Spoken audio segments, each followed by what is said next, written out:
ओम श्री वेद पुरुषाय नमः। नमस्कार। क्लास नंबर 122 श्रीमद् भगवद गीता जी शंकराचार्य जी के भाष्य के अनुसार तो आरंभ किया जाता है। ओम श्री सीतारामचंद्राभ्याम नमः।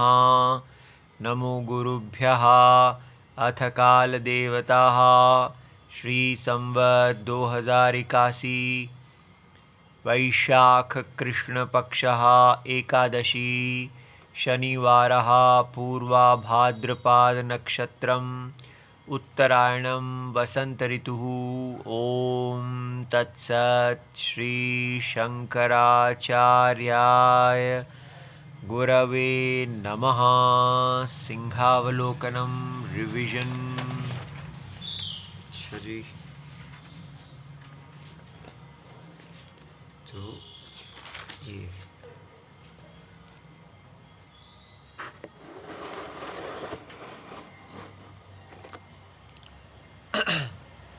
तो हमारा ये श्लोक अध्याय नंबर 2 और श्लोक नंबर 16 ये चल रहा है। इसको पढ़ लेते हैं।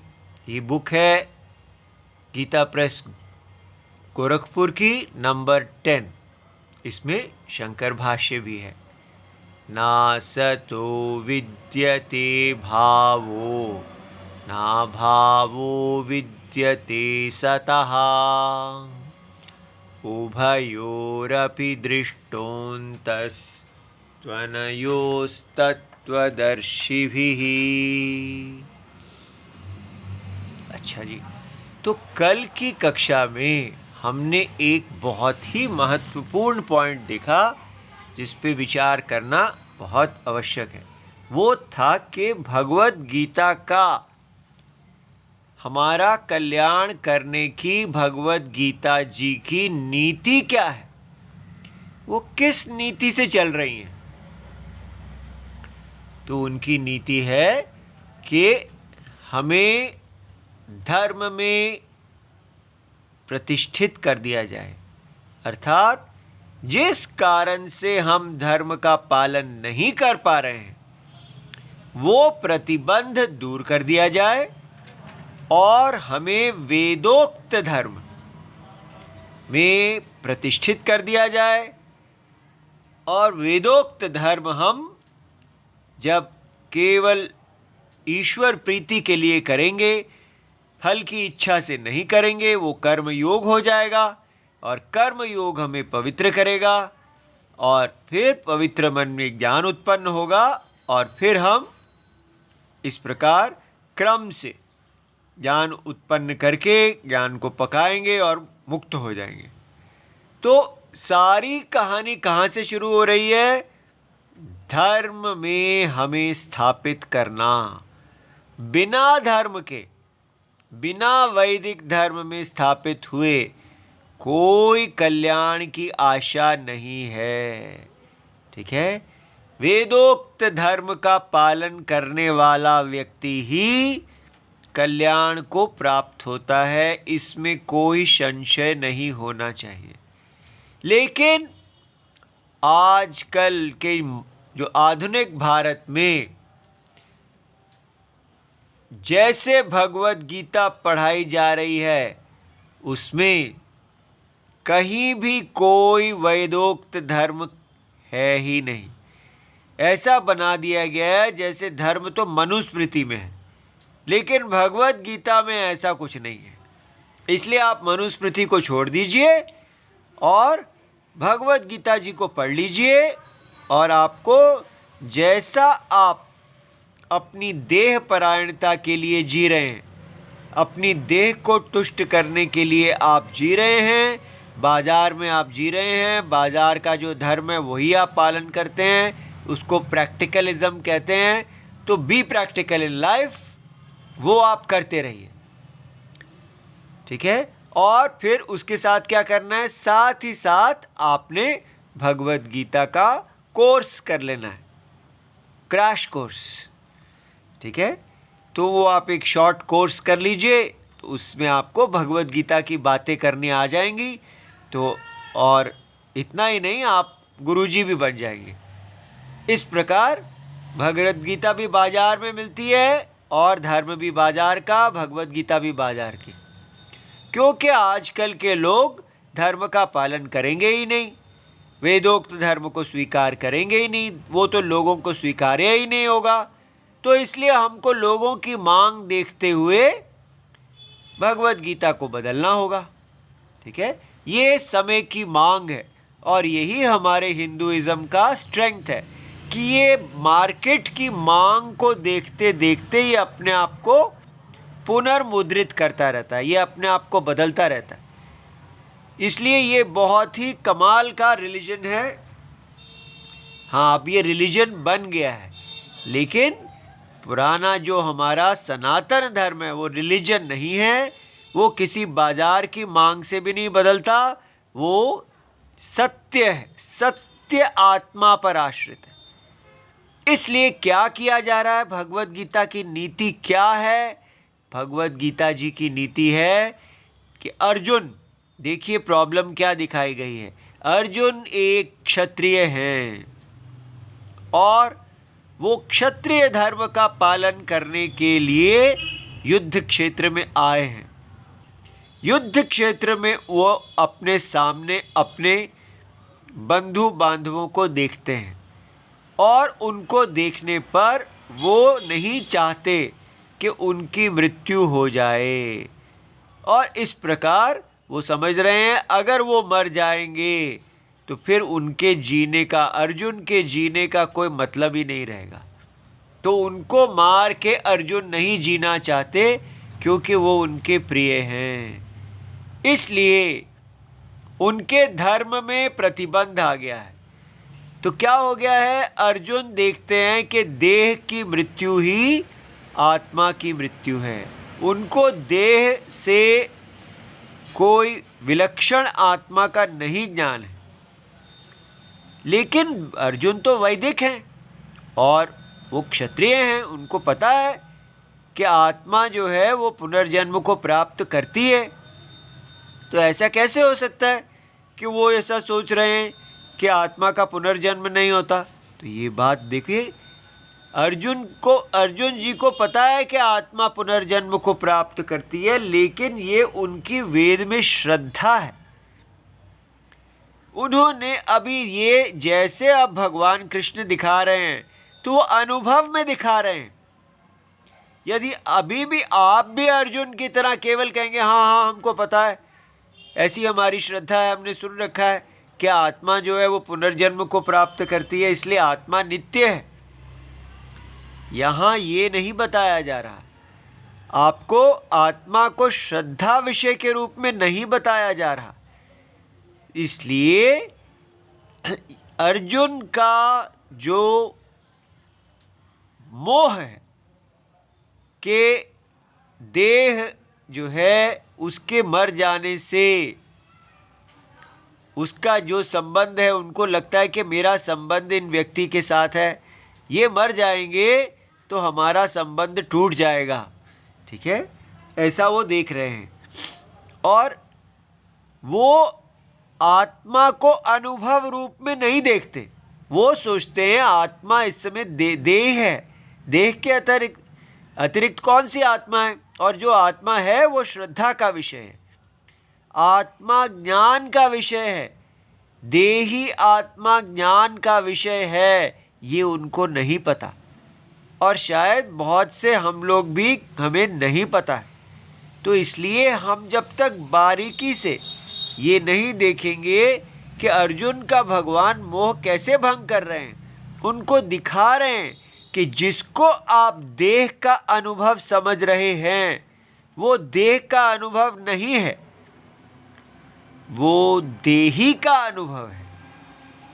अनुभव में देही है और वही देही को आप देह समझ रहे हैं।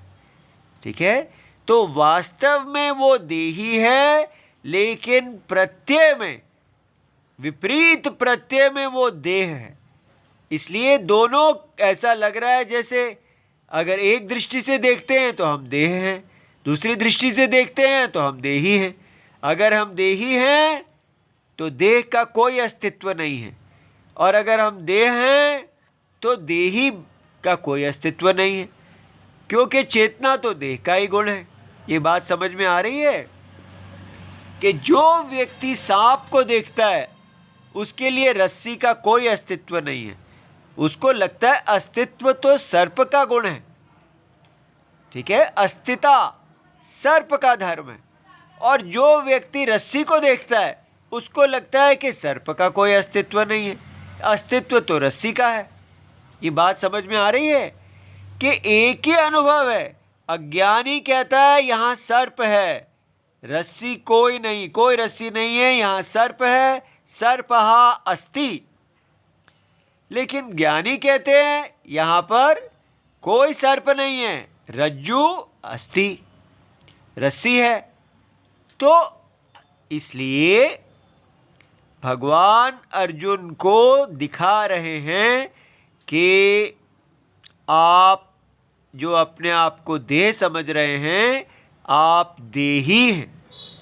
और जब वो ये कहते हैं कि देही नित्य है और देह अनित्य है, तो हम इन नित्य अनित्य शब्दों को भी बड़ा ढीला ढाला ले लेते हैं।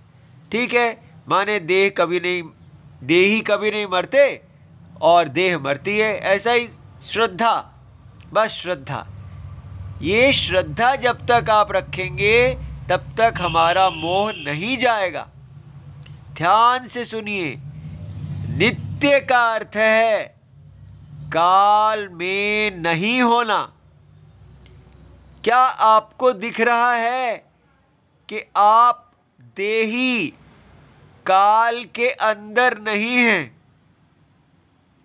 काल आपके अंदर है। क्या आप देख सकते हैं कि देही भूतकाल, वर्तमान काल और भविष्यत काल तीनों कालों से बड़े हैं? भूतकाल जो है वो देही के अंदर उत्पन्न होता है। देही देखते हैं कि भूतकाल है, और देही देखते हैं वर्तमान काल है, और देही देख रहे हैं कि भविष्यत काल है। देही अकाल हैं, काल के अंदर हैं ही नहीं, इसीलिए देही जो है वो निर्विकार हैं। आप अपनी निर्विकारता को देखिए। कृपया आप श्रद्धा में ना जाइए इस समय कि मैं केवल विश्वास करता हूँ। भगवत गीता काम नहीं करेगी। भगवत गीता की साथ सहायता कीजिए। भगवत गीता जी जो है वो अनुभूत वस्तु की बात कर रहे हैं।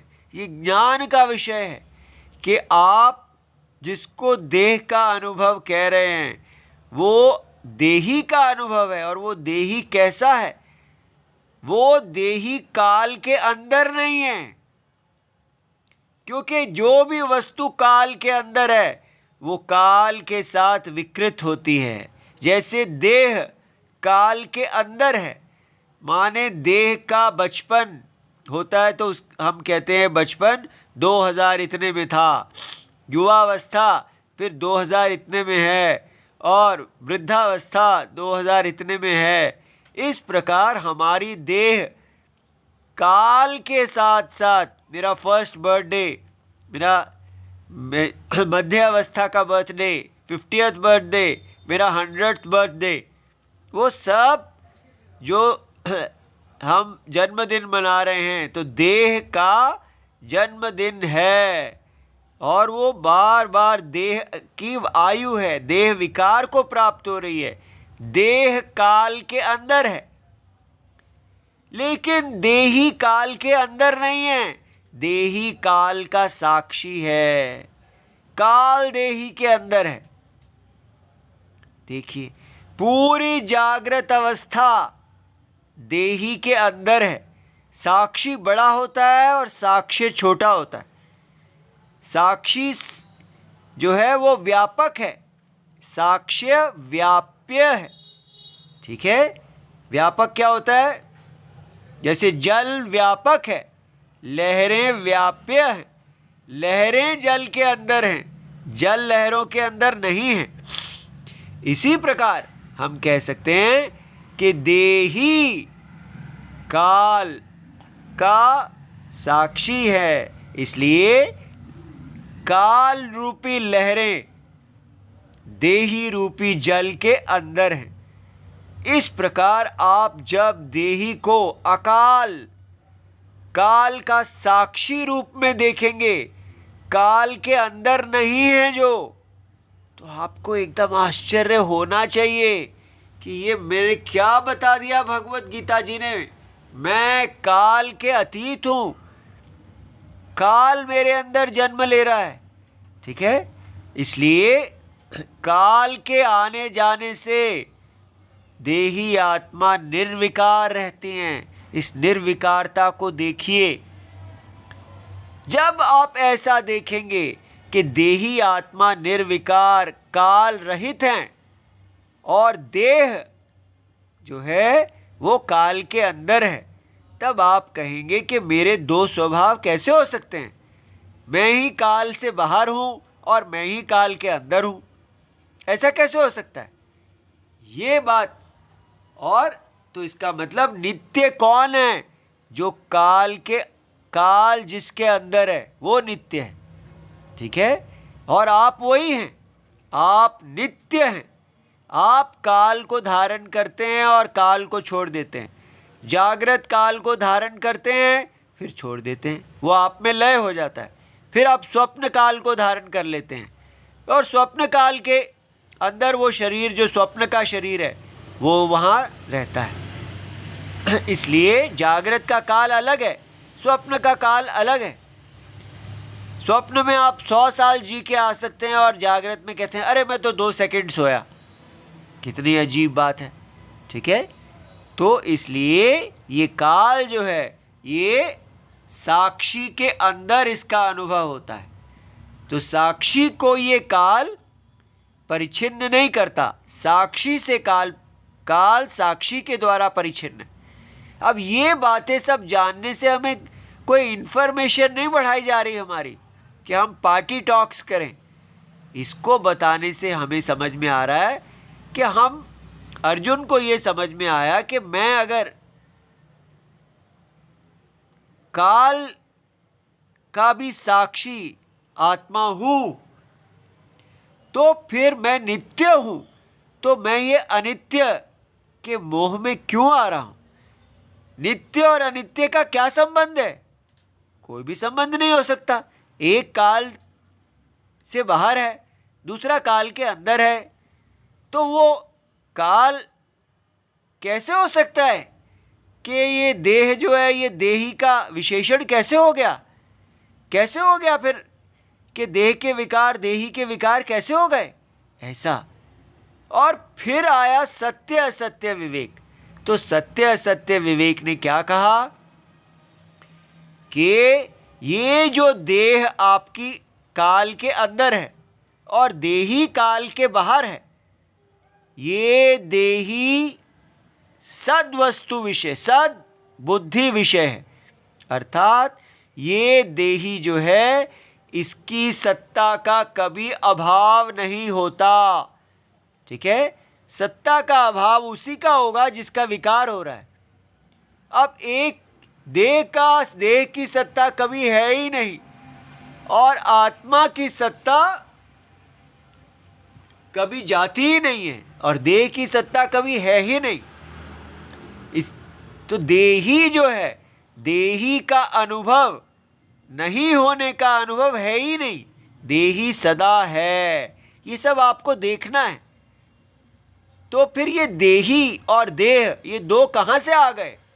तब ये बताया गया कि देही सत्यम है और सत्य के अज्ञान के कारण देही में देह की प्रतीति हो रही। बस एक प्रतीति है, एक सत्यम है। तो प्रतीति हमेशा देह तो लगेगी, जैसे सर्प रस्सी का देह लगता है।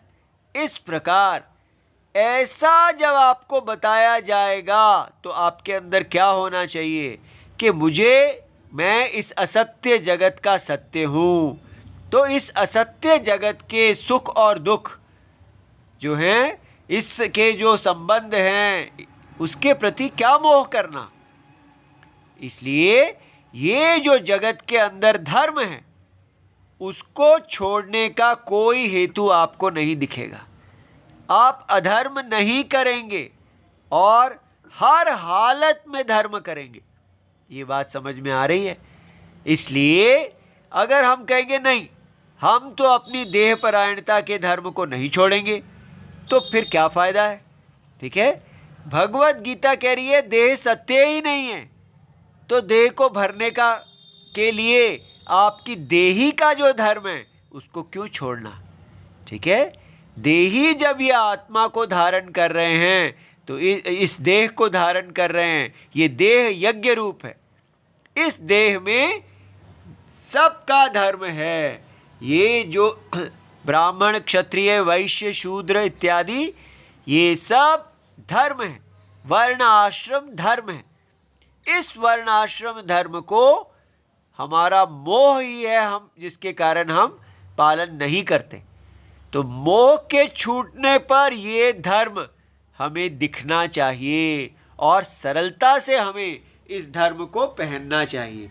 ठीक है, और आजकल की अगर भगवत गीता आपको पसंद आ रही है जैसे पढ़ाई जाती है, तो फिर आपको ये भगवत गीता पसंद नहीं आएगी। अब आप देखिए, ये आपके सामने मनुस्मृति रखी गई है। ये मनुस्मृति का 8वां अध्याय है। हमारे भारत में आजकल ये मनुस्मृति जो है, मनु भगवान साक्षात भगवान के अवतार हैं और ये वेद में कहे हुए धर्मों को बताने वाली स्मृति ग्रंथ है। लेकिन भारत में इस ग्रंथ को पाप ग्रंथ कहा जा रहा है कि ये धर्म है ही नहीं। ठीक है, और ये शोषणकारी है इत्यादि पता नहीं क्या क्या। अब बताइए ये ऐसा क्यों है? क्योंकि हम सब लोग देह परायण हो गए हैं और हमें अपनी देह को भरना है। और ये जो धर्म है ये कह रहा है कि आप को देह को नहीं भरना, देही को भरना है। देही की जो इच्छा है, तो देही का सिर ब्राह्मण है, देही के जो भुजा है वो क्षत्रिय है। इस प्रकार उसके अंगों के अनुसार जन्म से ही ये धर्म को निश्चित करता है, क्योंकि हर व्यक्ति अपने कर्मों के अनुसार से इस देही का जो विराट शरीर है उसमें सिर, भुजा, जांग, पैर इत्यादि बन के पैदा होता है। तो ये बात हम क्यों स्वीकार नहीं कर रहे? क्योंकि अगर हम स्वीकार कर लेंगे तो हम अपनी स्वेच्छाचार से नहीं जी पाएंगे। ये हमारी स्वेच्छाचार को बाधित करता है। ठीक है, और अर्जुन भी अब अपनी स्वेच्छाचार चाहते हैं कि वो भी देह परायण हो रहे हैं। वो कहते हैं कि देह से मुझे सुख मिलता है, मैं अपने बंधुओं की देह नहीं छोड़ना चाहता, अपनी देह नहीं छोड़ना चाहता। लेकिन भगवान उनको देही दिखा रहे हैं। तो अर्जुन को जब देही दिखाया जाता है तो वो धर्म करते हैं, क्षत्रिय धर्म। हमारे साथ भी ऐसा ही होना चाहिए।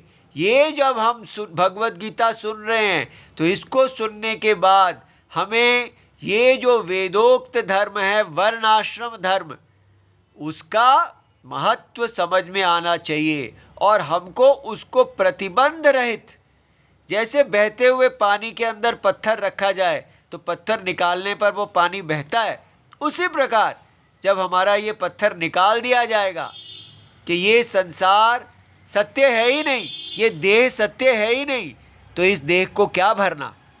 इसकी आत्मा देही सत्य है और उसके लिए ये देह एक माया यज्ञ है। तो बस देही का यज्ञ पूरा करना ही हमारे लिए कल्याण मार्ग है। उस धर्म को करते हुए हम मोक्ष को प्राप्त होंगे। इसलिए आपको तैयार रहना चाहिए कि इसकी नीति क्या है, और इसकी नीति को सफल बनाने के लिए हमें भगवत गीता के साथ चलना है, ना कि उसका विरोध करना है। इसलिए जो हमारे अंदर एक दुराग्रह है कि कुछ भी हो जाए हम वैदिक धर्म, वर्णाश्रम धर्म को नहीं पालन करेंगे, वो धर्म ही नहीं है, ऐसा मन से निकालना है और देखना है कि हम बिना दुराग्रह के इस वैदिक धर्म को देखें। ठीक है, अब ये देखिए, ये वैदिक धर्म के विषय में क्या कहा है यहाँ पर। धर्म एव हतो हन्ति धर्मो रक्षति रक्षितः तस्माद् धर्मो न हन्तव्यो मानो धर्मो हतो वधीत्। धर्मः एव हतः हन्ति, माने हतः धर्मः, जो धर्म हमारे द्वारा हतः माने मारा गया है, पीड़ित किया गया है, दुखाया गया है, तो फल से वो धर्म हमारे लिए पीड़ाकारी फल लाएगा, इसलिए हमारा हनन करेगा। जैसा बीज हम बोते हैं वैसा फल आएगा। अगर हम धर्म को दुखी करते हैं तो फिर धर्म हमको ऐसे फल देगा कि हम दुखी हो जाएंगे। अगर हम धर्म की रक्षा करते हैं, रक्षितः धर्मः, जो धर्म हमारे द्वारा रक्षित किया गया है वो मीठे फल देगा। ठीक है, तो यथा बीज तथा फलम, इसलिए धर्म हमारा कोई वैरी नहीं है, हम जो बीज बोएंगे वही फल आएगा। इसलिए तस्मात् धर्मः न हन्तव्यः, इसलिए कभी भी ऐसे बीज नहीं बोने चाहिए जिसके कड़वे फल हमको भोगने पड़े। इसलिए धर्म का हनन, कौन सा धर्म, वेदोक्त वर्णाश्रम धर्म का हनन नहीं करना चाहिए। मानः धर्मः हतः अवधीत्, ऐसा ना हो कि हमारे द्वारा हता, हमारे द्वारा पीड़ित किया हुआ धर्म हमें पीड़ित करे। ठीक है, देखिए, इसलिए हम कह रहे हैं नहीं, हम देह के पराये नहीं रहेंगे और देह को पालना ही हमारा धर्म है। हम अपने भारत में सबकी देहों को, सबको देह भरने के लिए तैयार करेंगे। इस चूहा दौड़ में भागना, देह को भरने की चूहा दौड़ जो है, यही धर्म है। आप कुछ भी कहते रहें लेकिन सत्य तो वही रहेगा ना। साइंटिस्ट भी तो ऐसा ही कहते हैं। अगर आप ग्रेविटी को नहीं जानेंगे, गेंद ऊपर फेंकेंगे तो उसको तो नीचे आना ही आना है, आप कुछ भी सोचते रहो। इस प्रकार वैदिक धर्म बदलने वाला नहीं है। हम कितना मोहित रहें, लेकिन अगर मोह अवस्था में हम बीज गलत बोएंगे तो गलत फल आएगा। ठीक है, ये देखिए, ये एक श्लोक है जिसको द्रौपदी जी का जब वस्त्र हरण किया गया तो विदुर जी ने ये मनुस्मृति का श्लोक महाभारत में कहा है। देखिए, धर्मो विद्धस्त्वधर्मेण सभां यत्रोपतिष्ठते शल्यं चास्य न कृन्तन्ति विद्धास्तत्र सभासदः। धर्मः, इसको देखिए, विद्धः अधर्मेण। देखिए, अगर अधर्म के द्वारा चाकू मारे गए की अवस्था में जिस सभा में उपस्थित होते हैं, ऐसा सोचिए कि धर्म आए हैं और उनको चाकू लगा हुआ है और अधर्म ने उनको चाकू मारा है, तो शल्यम च अस्य न कृत्यन्ति, उनको जो चाकू लगा हुआ है उसको, धर्म को, उसको अगर जो बाहर नहीं निकालते हैं तो फिर ऐसे सभासद जिनके सामने वो धर्म आए थे रक्षा के लिए, सुनवाई के लिए, ऐसे सभासद जो हैं स्वयं उस चाकू के द्वारा बीधे जाते हैं। ठीक है, इसलिए ये कहा जा रहा है कि हमारी एक रिस्पॉन्सिबिलिटी है, हमारी एक दायित्व है कि हम धर्म का निर्णय करें। धर्म हमारे सामने आए हैं और हम उस अपने अविवेक के द्वारा धर्म को चाकू ना मारें, और या दूसरों ने भी चाकू मारा हुआ है तो हम उसका ठीक निर्णय करें और धर्म का पालन करें। दुनिया को बदलना हमारा काम नहीं है, लेकिन स्वयं सदा धर्म का पालन करके हित करना हमारा कर्तव्य है। इसलिए ये बात को छोड़ना चाहिए। ये देखिए, जाते जाते आपको ये चीज़ दिखा दें। जब द्रौपदी जी को बुलाया गया कि आप सभा में आइए, प्रातिकामी कहते हैं, तो द्रौपदी जी क्या कहते हैं? सूत पुत्र, निश्चय ही विधाता का ऐसा ही विधान है, बालक और वृद्ध सबको सुख दुख प्राप्त होते हैं। देखो, द्रौपदी जी कहते हैं मैं को सुख और दुख की कोई प्रॉब्लम नहीं है, अगर दुख आ गया कोई बात नहीं। जगत में एकमात्र धर्म को ही श्रेष्ठ बताया जाता है। यदि हम उसका पालन करें तो वह हमारा कल्याण करेगा। हमारा देश सदा धर्मपरायण देश रहा है, हर ग्रंथ उससे भरा हुआ है, और आजकल हम इसी धर्म को गाली दे रहे हैं। ये कार्य बंद होना चाहिए, इसीलिए ये भगवत गीता आरंभ की गई है। तो इस पे हमें विचार करना चाहिए। ओम नमो भगवते वासुदेवाय। प्रणाम।